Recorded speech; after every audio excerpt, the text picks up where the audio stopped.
Olá, bom dia, paz do Senhor. Hoje, uma quinta-feira, dia 10 de junho de 2021, o dia que o Senhor já preparou, já manifestou, já estabeleceu sobre a tua vida, sobre a tua casa, a tua família, os teus queridos. Em nome de Jesus, estamos sempre lendo a palavra do Senhor, pensando um pouquinho cada trecho de maneira linear, né, de maneira seletiva e lendo a cada dia, né, um pedacinho, carreirinha, lendo versículo a versículo, capítulo a capítulo, e que você esteja sendo abençoado também, e nós possamos pensar, meditar sobre a palavra do Senhor, porque a Bíblia fala, né, que a palavra do Senhor é lâmpada para os nossos pés e luz para os nossos caminhos, e que essa palavra, como diz também a Bíblia, no livro dos Salmos, escondi a tua palavra no meu coração para não pecar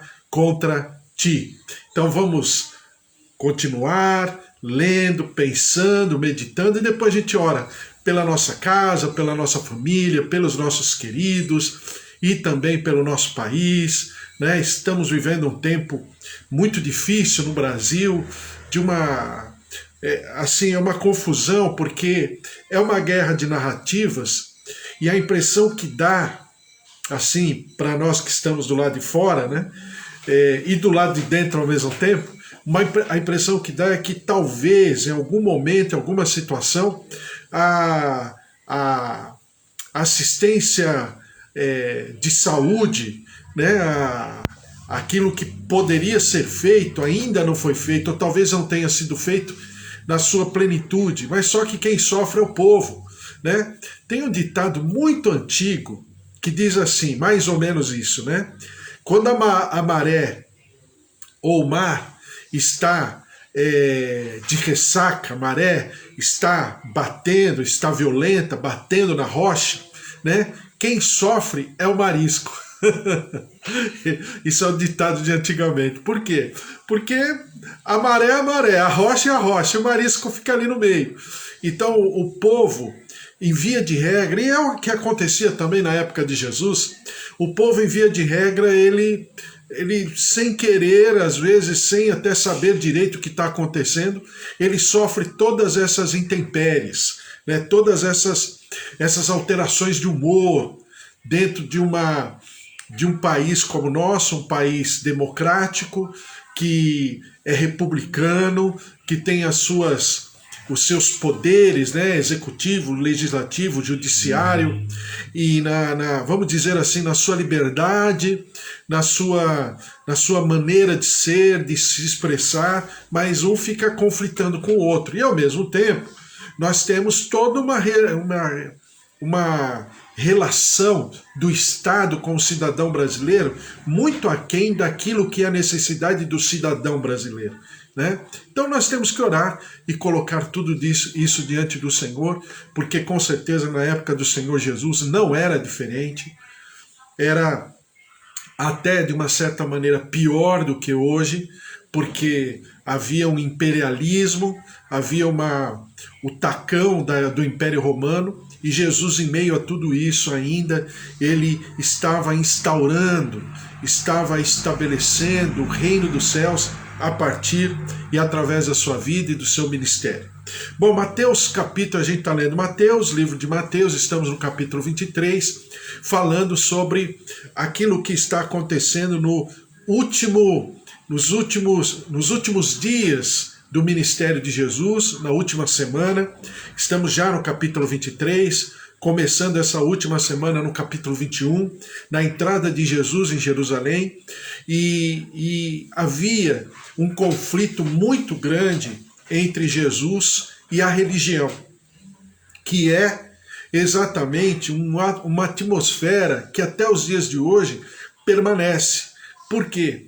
Porque às vezes a sinceridade humana, a dificuldade humana em estar se relacionando com Deus, de alguma maneira, algumas pessoas se aproveitam disso, dessa fragilidade, para se utilizarem dessas pessoas para alimentarem a sua sede de poder, né? Claro que tudo isso que eu estou falando para você nem sempre é com dolo, né, ainda que seja errado, nem sempre é com dolo. Às vezes a pessoa vai fazendo, quando ela se dá conta, ela está numa situação, até aos olhos dela, pelo menos, irreparáveis, numa situação que não dá para voltar atrás, né?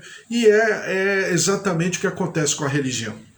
A religião, ela de um lado, ela vem do grego, né? Da palavra religare, o homem tentando se ligar a Deus, ou então aí é a tradução minha, é a tentativa frustrada do homem se ligar a Deus, né? Porque na verdade só existe um meio. A Bíblia fala em 1 Timóteo capítulo 2, versículo 5, que Jesus é o único mediador, e ainda diz assim, Jesus Cristo, homem, o único mediador entre Deus e os homens. Então é lógico que nós temos Jesus Cristo, ele é a única ponte. Ele é, fazendo alusão ao vocabulário católico, né? Ele é o summus pontífice, ele é a ponte máxima, né, de toda essa relação do homem com Deus, porque Jesus veio manifestar aquilo que o homem deve ser de fato, mas também ele vem manifestar aquilo que Deus é.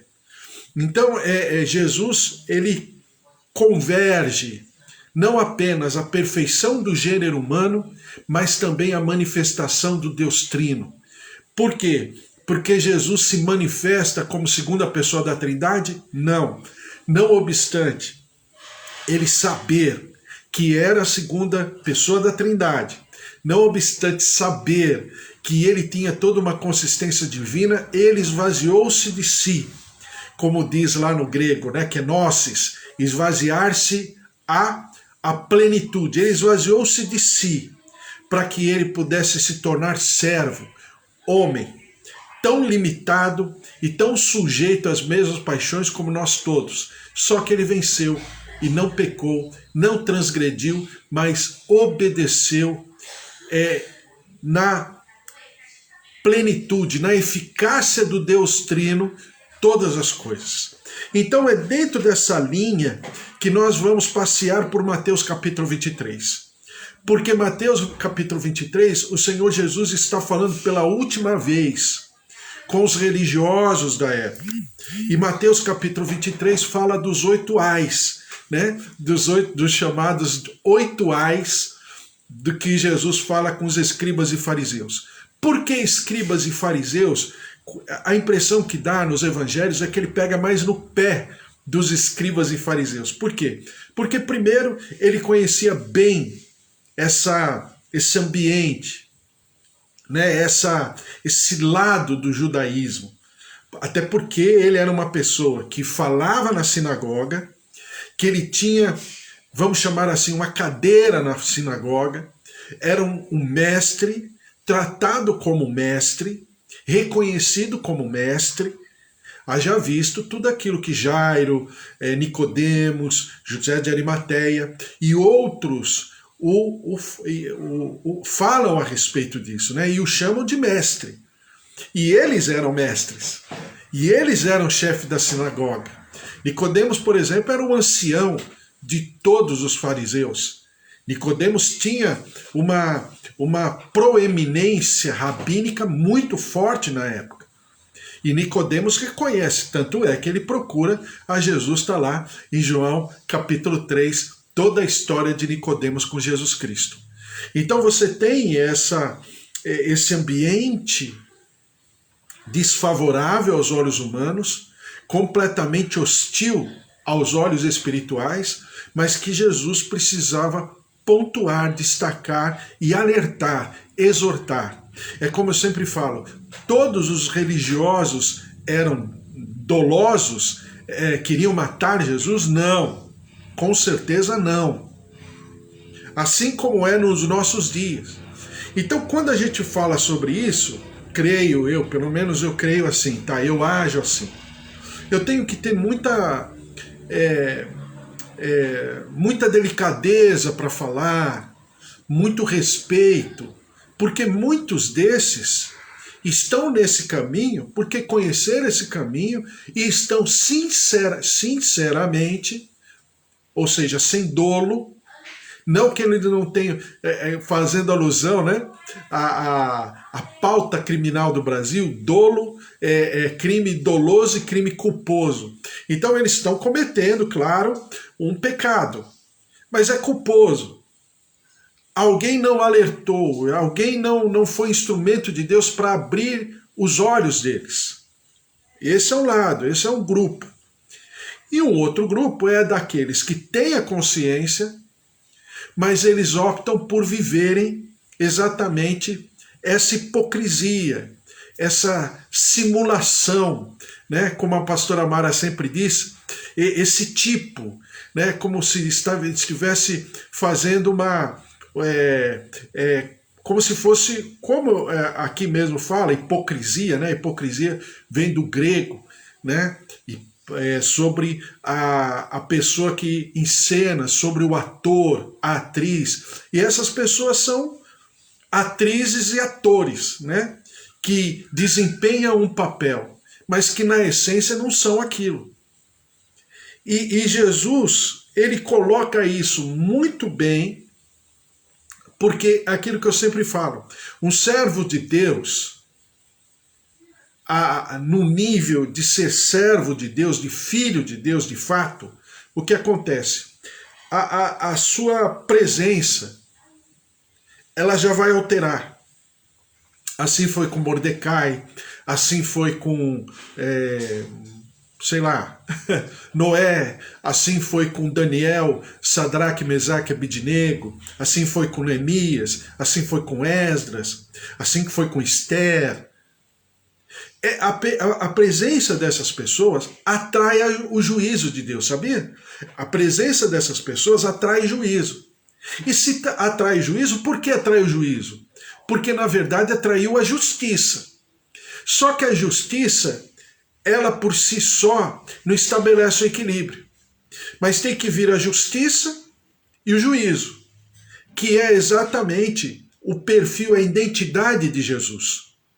Jesus trouxe, vamos dizer assim, não, nem mesmo que ele quisesse, mas por si só, pela sua presença, ele atrai do mundo espiritual a justiça e o juízo. Daí eu falar para você que a igreja de hoje em dia, ela tem uma identidade muito fraca, muito rasa, muito rala. Por quê? Porque a igreja de Jesus Cristo, nos dias de hoje, principalmente aqui no nosso país, nem sempre está atraindo a justiça e o juízo. Por que ela não está atraindo a justiça e o juízo? Porque não tem aquelas pessoas que o Senhor Deus pontua, por exemplo, a respeito da vida de Jó. Eis o meu servo Jó, homem reto, íntegro, que foge da aparência do mal, né? Então, Jó, ele atraiu, até mesmo em algum momento, aquilo que o diabo fez em relação à vida dele, em relação principalmente àquilo que estava ao seu redor, mas atraiu a justiça, né? Tanto é verdade que você sabe como acaba lá o livro de Jó no capítulo 42. Exatamente a mesma coisa aqui. Então vamos ler, e eu vou ler e vou pontuar algumas coisas. Mateus capítulo 23, versículo 1 em diante, diz assim: Então falou Jesus às multidões e aos seus discípulos: Na cadeira de Moisés se assentaram os escribas e os fariseus. Fazei e guardai, pois tudo quanto eles vos disserem, porém não os imiteis nas suas obras, porque dizem e não fazem. Atam fardos pesados e difíceis de carregar, e os põem sobre os ombros dos homens, entretanto eles mesmos nem com o dedo querem movê-los. Praticam, porém, todas as suas obras, com o fim de serem vistos os homens, pois alargam seus filactérios e alongam as suas franjas. Amam o primeiro lugar nos banquetes e as primeiras cadeiras nas sinagogas, as saudações nas praças e os serem chamados mestres pelos homens. Vós, porém, não sereis chamados mestres, porque um só é o vosso mestre e vós todos sois irmãos. A ninguém sobre a terra chameis vosso Pai, porque só um é vosso Pai, aquele que está nos céus. Nem sereis chamados guias, porque um só é vosso guia, o Cristo, mas o maior Dentre vós será vosso servo. Quem a si mesmo se exaltar será humilhado, e quem a si mesmo se humilhar será exaltado. Então, aquilo que eu falei ontem, Jesus aqui não está depondo a função de ninguém, e nem o reconhecimento dessas funções. Se é mestre, se é pastor, se é apóstolo, se é bispo, se é profeta, se é evangelista, se é missionário. E também ninguém está falando para banalizar, depreciar, né? Porque a gente vê de tudo, né? Nos meandros das igrejas, nos bastidores, a gente vê de tudo. Uns se exaltam, né? E exigem dos seus, agora, súditos que exaltem suas posições, suas funções. Outros, do outro lado, lá no outro extremo, banalizam completamente. Depreciam completamente. Então você tem um exagero de um lado e o exagero do outro lado. E o exagero é danoso, o exagero é perigoso. Por quê? Porque nós temos o Espírito Santo, e a primeira coisa que o Espírito Santo sempre nos exorta e nos ensina é que nós devemos ser pessoas de coerência, de bom senso, de equilíbrio, né? Devemos ser pessoas que pensemos a nossa saúde, ou como dizem por aí hoje, a terapia chama de inteligência emocional. A nossa inteligência emocional precisa estar num nível totalmente capaz, amadurecido, para estar trabalhando essas nuances. E ao mesmo tempo, equilibrarmos tudo isso. Então diz aqui, ai de vós, escribas e fariseus, hipócritas, porque fechais o reino dos céus diante dos homens, pois vós não entrais, nem deixais entrar os que estão entrando.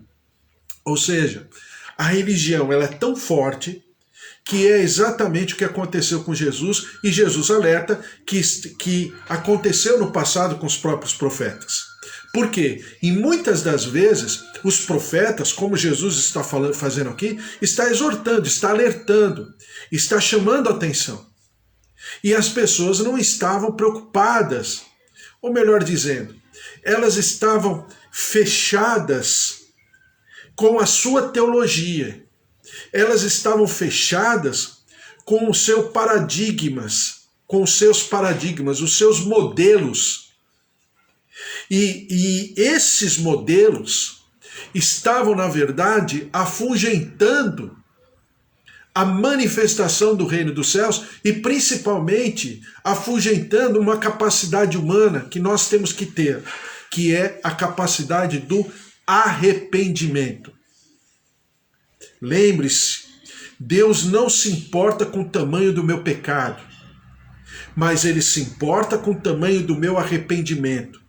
A quantas andam o meu arrependimento em relação ao meu pecado ou aos meus pecados? É exatamente essa linha de raciocínio que o Senhor Jesus está alertando.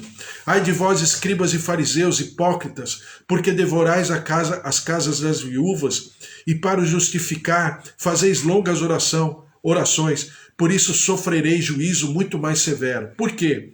Porque a viúva, o órfão, o encarcerado significam, como diz a palavra do Senhor, que se é que existe uma religião, essa é a verdadeira religião.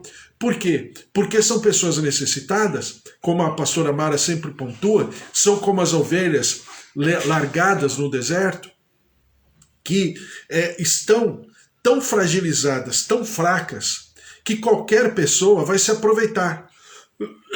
E nós sabemos muito bem que uma pessoa eloquente, uma pessoa que tem uma articulação muito boa, sabe falar, às vezes levam os necessitados a fardos, a pesos que estão acima da sua própria capacidade de sustentar. E essas pessoas ficam largadas à beira do caminho. Por quê? Porque elas tinham, entre aspas, uma certa energia, e por algum tempo, é igual pilha, né? Por algum tempo, a energia delas foi muito bem utilizada. Mas no meio da história, à beira do caminho, elas se enfraqueceram. Então elas foram deixadas de lado. Como diz a palavra lá da parábola do semeador, elas foram ressequidas. Elas foram enfraquecidas por causa dos escândalos. E elas próprias ficaram à beira do caminho.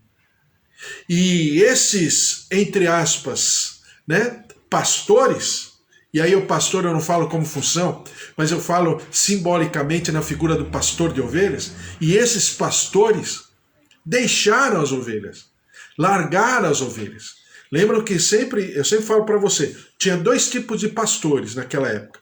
O contratado e o pastor que era proprietário. O contratado, quando vinha o devorador, o lobo, tal, olha, perna para quem te quer. Por quê? Porque ele era contratado, ele não tinha amor pelas ovelhas. Ele não tinha uma relação próxima com as ovelhas. Então ele fugia. O pastor das ovelhas, de fato, não.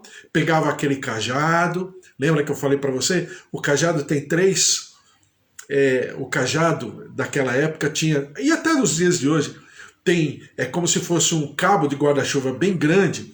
E ele tinha três funções, né? E para cada função se destacava a ponta para utilizar aquela ferramenta, né? É como se fosse o canivete suíço dos dias de hoje, né? Então, se destacava aquele cabo e o cajado se transformava numa arma, né? Geralmente era pontiaguda aquela parte. E eles faziam assim para quê? Para proteger a ovelha. E falta esses pastores. Por incrível que pareça, tanta igreja, mas tem uma dificuldade de ser pastor desse nível, né? Pastor que vai atrás da ovelha, que usa o seu cajado nas suas três funções, tem muito pouco. Então é exatamente isso que Jesus está falando. Ai de vós, guias cegos, que dizeis, quem jurar pelo santuário, isso é nada. Mas se alguém jurar pelo ouro do santuário, fica obrigado porque jurou. Quer dizer, e Jesus está falando assim, é mais importante a oferta que está em cima do altar do que o próprio altar. Quer dizer, vocês falam que o altar tem toda uma santidade. Tem toda uma mística, um misticismo nesse altar, né? É claro que você percebe que o templo nada mais era do que uma figura de adorno. O templo já tinha perdido a sua função há muito tempo. Que é o que eu e a pastora Mara muitas vezes pensamos a respeito disso. O que significa a figura do templo hoje? Porque o templo, como naquela época, muitos deles está perdendo a sua função. Nada mais é do que uma figura de adorno. É até bonito de se visitar. É até bonito de se contemplar. Mas função espiritual não tem alguma, não tem nenhuma. Então o que o Senhor Jesus está falando? Olha, vocês falam assim, olha, cuidado, hein? Não jure pela oferta. Se você falar que vai dar um valor, você vai ter que dar. Se você fizer um compromisso aí de valores, de promessas de valores, você vai ter que cumprir. Porque senão, não pode jurar, não pode prometer, não pode fazer promessa e não cumprir. Então Jesus está falando, vocês estão dando mais valor para o juramento da oferta em si do que no próprio altar. Depois ele diz assim, insensatos e cegos, pois qual é maior, o ouro do santuário ou o que santifica o ouro? E Jesus está colocando isso para que eles possam pensar. O que é melhor? É o dinheiro? É o valor venal daquela oferta? Ou é o valor espiritual daquele santuário sobre o qual está aquela oferta? Já que colocam a oferta no santuário, já que observam a autoridade do santuário, o que é melhor? É claro que já que, em termos de comparação, é mais santo o santuário do que a própria oferta. Mas é claro que Jesus está falando por causa exatamente dessa hipocrisia dos religiosos. Quem jurasse pelo altar estava perdoado. pelo santuário também estava perdoado. Mas quem jurasse pela oferta não estava perdoado, não. Tinha que cumprir a todo custo. Literalmente, a todo custo. Insensatos e cegos.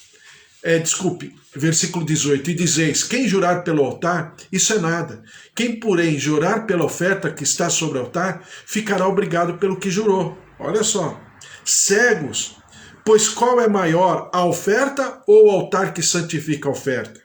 Portanto, quem jurar pelo altar, jura por ele, por tudo que sobre ele está. Ou seja, o altar, já que existe um local, já que existe um ambiente totalmente consagrado, totalmente santificado, aos olhos da lei mosaica, tudo aquilo que o Senhor havia ordenado, já que existe, e já que vocês ainda têm esse lugar, então esse lugar é muito maior do que a própria oferta destinada a esse lugar.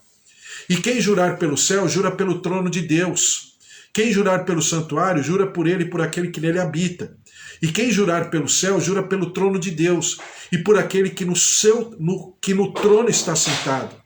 Ai de vós, escribas e fariseus, hipócritas, porque dais o dízimo da hortelã, do endro e do cominho, e tendes negligenciado os preceitos mais importantes da lei, a justiça, a misericórdia e a fé. Devíeis, porém, fazer estas coisas sem omitir aquelas. Por quê? Jesus está falando contra o dízimo e muitos pregam e apregoam. Desculpe, isso não é nem uma pregação, porque é uma pregação completamente fora de contexto, né? E eles colocam sob júdice, né, a autoridade do dízimo da oferta nos dias de hoje. Dízimo é para o sustento daquela obra local, daquele serviço local que se faz ao Senhor. Oferta é para exatamente haver uma extensão. Desculpe, estão ligando aqui. Tem todos os horários do dia para ligar, aí a pessoa escolhe para ligar exatamente nesse horário. Então você tem toda uma situação de dízimos e ofertas e as pessoas falam. Só que, do outro lado, Jesus não está falando contrariamente. O que Jesus está falando é o seguinte, olha, vocês observam uma coisa e depreciam a outra. Vocês devem observar as duas coisas. O que é? Justiça, misericórdia e fé. Mas, ao mesmo tempo, quando entregar o dízimo e oferta, não entregar achando que isso que está fazendo, essa prática, esse serviço, está, vamos dizer assim, respondendo às outras. Não precisa cumprir as outras, só essa. E outra que Jesus está falando, né? Dízimo da hortelã, do endro e do cominho. Por quê? Porque eram, como até os dias de hoje, são plantas, são vegetações fáceis de plantar. E todos, na sua grande maioria, tinham no próprio quintal de casa. Então eles falavam, eu vou entregar isso aqui porque é o meu dízimo. E não havia tanto trabalho assim. Endro, hortelã e cominho eram, né, hortaliças que eram fáceis de cuidar. Mas será que eles estavam entregando o dízimo e a oferta realmente de tudo aquilo que eles recebiam, conforme estabelecia, conforme a prática do Senhor, de oficiar ao Senhor estabelecia? É o que Jesus está falando. E ao mesmo tempo, deixam para segundo plano, ou então nem observam a justiça, a misericórdia e a fé. E ele próprio termina a frase do versículo. Não precisa nem ter revelação, está escrito aqui. Devíeis, porém, fazer estas coisas sem omitir aquelas. Veja que o Senhor Jesus não está nem falando da consistência da oferta e do dízimo em si. Quem está falando sou eu. Hortelã, endro e cominho não é muito difícil de ter e tirar o dízimo daquilo. É importante, com certeza. Mas eles só tinham aquilo para entregar? Eram pessoas poderosíssimas financeiramente. Os sacerdotes eram, mas os escribas e fariseus também eram. Claro, vamos dizer, em termos de precificação, eram de menor valor? Com certeza, mas eles também tinham condições. Então havia uma postura até na maneira do culto, da adoração, do louvor, na maneira de oficiar ao Senhor, eles faziam meio depreciativo. Eles cobravam dos outros, mas eles próprios não faziam conforme aquilo que eles deveriam. Ai de vós, escribas e fariseus, hipócritas, porque limpais o exterior do copo e do prato, mas estes por dentro estão cheios de rapina e intemperança. Fariseu cego, limpa primeiro o interior do copo, para que também o seu exterior fique limpo. Ai de vós, escribas e fariseus, hipócritas, porque sois semelhantes aos sepulcros caiados, que por fora se mostram belos, mas interiormente estão cheios de ossos de mortos e de toda imundícia. Naquela época se pecava a sepultura e se passava cal por toda a sepultura. Então a sepultura ficava branquinha, né? Então é isso que significa sepulcro caiado. Assim também vós exteriormente pareceis justos aos homens, mas por dentro estáis cheios de hipocrisia e de iniquidade. Ai de vós, escribas e fariseus, hipócritas, porque edificais os sepulcros dos profetas, adornai os túmulos dos justos, e dizeis: ah, se tivéssemos vivido nos dias de nossos pais, não teríamos sido seus cúmplices no sangue dos profetas. Assim, contra vós mesmos testificais que sois filhos dos que mataram os profetas. Enchei-vos, pois, a medida de vossos pais, serpentes, raça de víboras, como escapareis da condenação do inferno?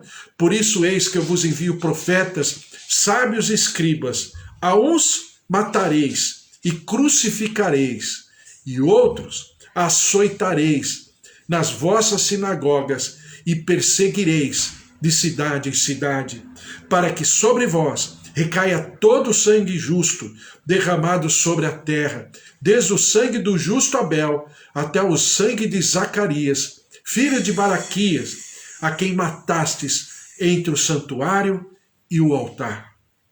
Em verdade vos digo que todas estas coisas hão de vir sobre a presente geração.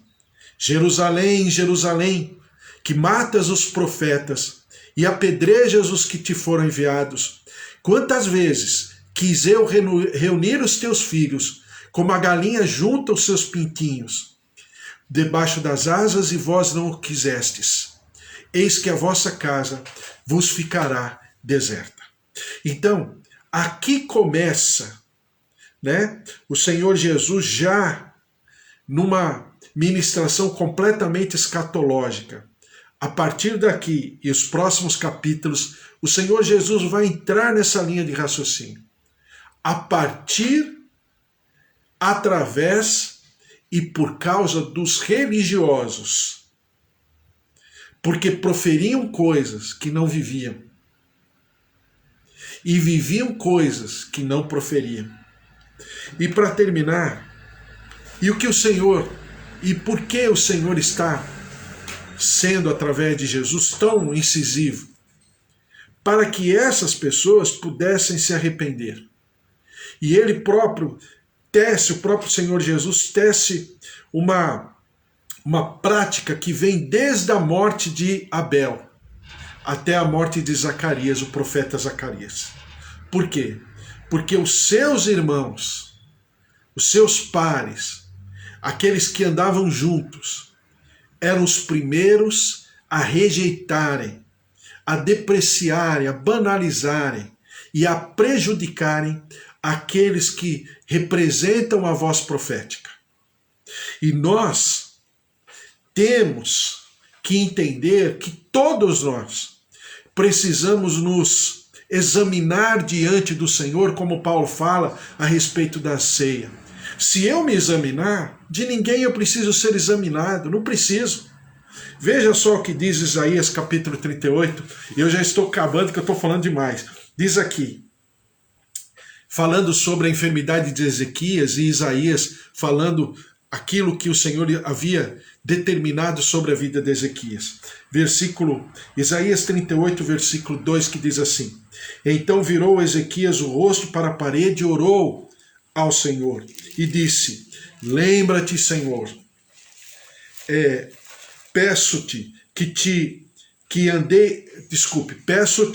que andei diante de ti com fidelidade, com inteireza de coração, e fiz o que era reto aos teus olhos. E chorou muitíssimo. Então veio a palavra do Senhor a Isaías dizendo: Vai e diz a Ezequias: Assim diz o Senhor, o Deus de Davi, teu pai, ouvi a tua oração e vi as tuas lágrimas. Acrescentarei, pois, aos teus dias 15 anos. Claro, a história de Ezequias é maravilhosa. Não quero falar da história em si de Ezequias, mas eu quero falar da sinceridade do coração de um servo de Deus. Um servo de Deus que tem as suas lágrimas, como diz o livro dos Salmos, né? Que o Senhor pega cada gota de lágrima e escreve no seu livro. Ou seja, a lágrima de um servo de Deus no altar do Senhor é palavra. O Senhor consegue transformar aquela gota de lágrima em palavra e escreve no seu livro. Então a Bíblia diz aqui que o Senhor viu o choro de Ezequias. O Senhor ouviu a sua oração e o Senhor foi em seu encontro, em seu socorro.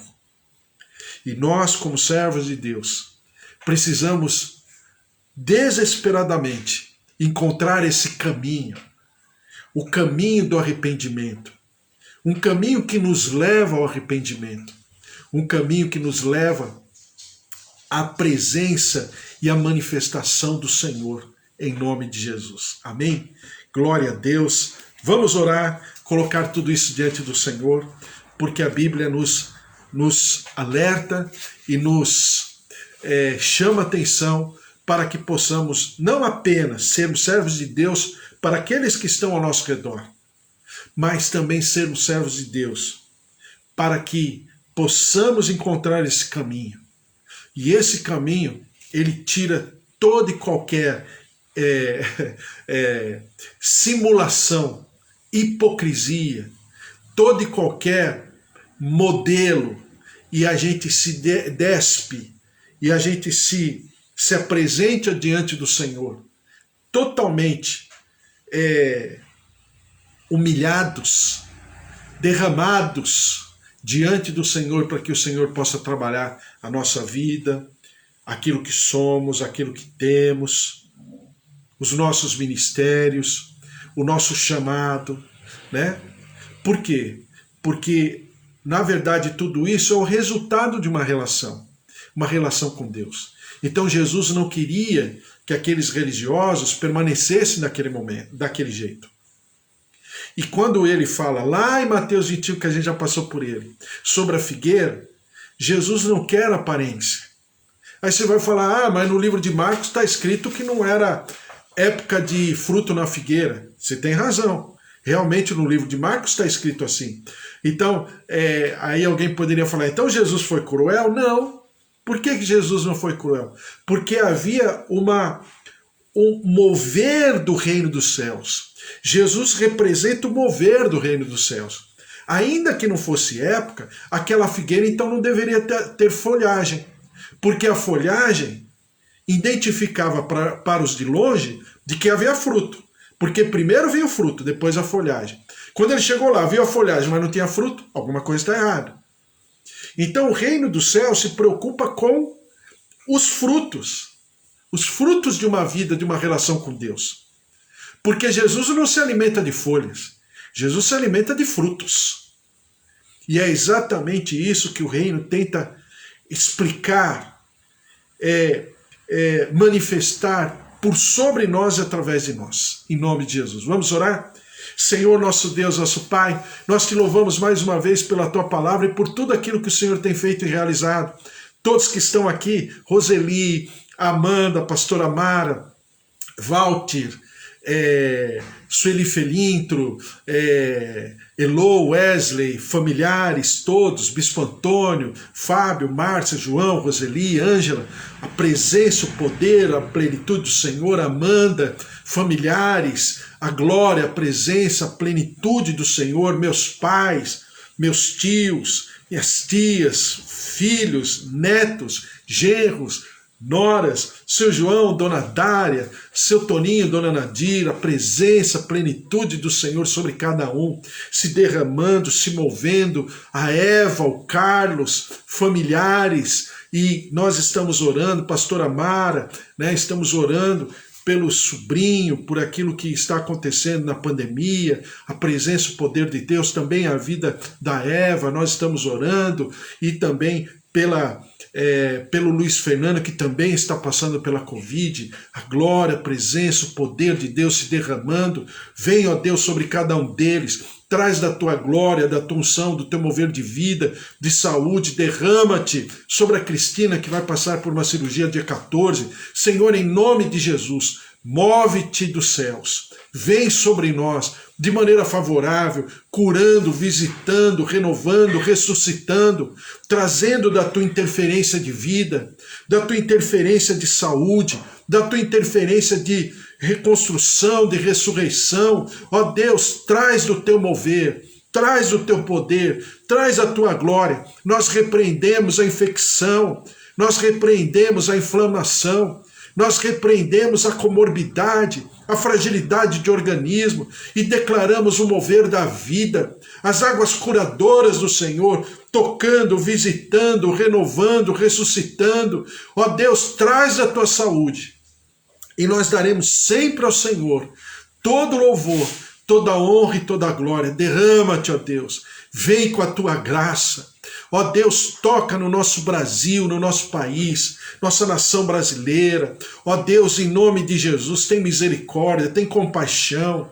Tantas famílias enlutadas, tantas famílias desesperadas, impotentes diante de tudo isso. Por isso, ó Deus, vem com a tua saúde, vem com a tua cura, tem misericórdia da nossa terra, liberta-nos como país, como nação brasileira. Ó Deus, perdoa-nos no nosso pecado, ó Deus, sara a nossa terra, e nós daremos sempre ao Senhor todo louvor, toda honra e toda glória. Senhor, derrama-te com os nossos negócios, o nosso trabalho. Tantos são os pedidos, Senhor, que nós colocamos diante da tua presença, do teu altar.